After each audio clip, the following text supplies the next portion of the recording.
But we're living in an age when there's so many distractions, so much competing for our attention, much of it on screens.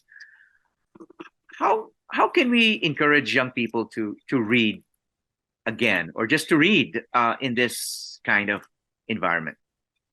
Oh well, that's the perennial question, isn't it?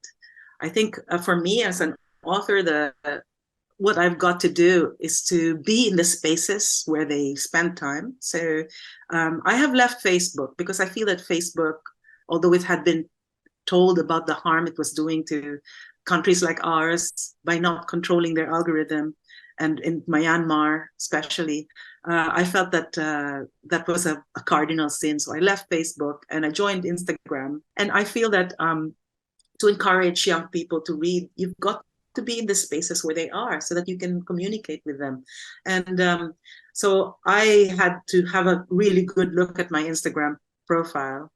And I think about how do I reach the people who aren't following me right now, who would be fascinated by a book like this. So I'm not interested in attracting every child, every reader, everybody. I'm just interested in the people who this kind of story would be important to. So I do a lot of video on my Instagram, and I try to add value. And by adding value, like I did a video about that whole flat nose, the eugenics story on my Instagram that had a lot of traffic, and I got a lot of new people following me. So if I keep creating value and telling stories, short 1 minute stories that will get them interested, maybe they will come and read my books, but it's not guaranteed. Mm-hmm. Why is reading books for pleasure important?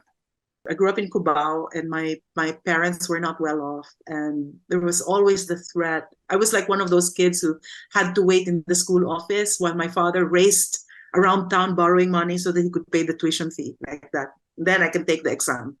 That was how precarious. And I think a lot of Filipinos have that precarity in their financial situation. So I grew up with that. But reading books was it was not an escape, but it was like a bridge to a world where I could be whoever I wanted to be. It made me a better person. And I think that it continues to do so, because the quality of books that are coming out now, especially for young people, is really astonishing, and undiscovered by a lot of people. So I think in the Philippines, amazing books are coming out. So that's really exciting. And I think that reading can still be a way in. But scientists have discovered that reading improves people's lives. And they found that the people who read for pleasure did better in their adult life than the people who didn't. The ones who didn't, who had parents who were professionals, who were academics, didn't do as well as people who read for pleasure. And pleasure meant things like crime novels, horror, everything. And so there's a scientific basis for reading for pleasure. But for me, it was a personal thing. It freed me from my daily Cubao existence.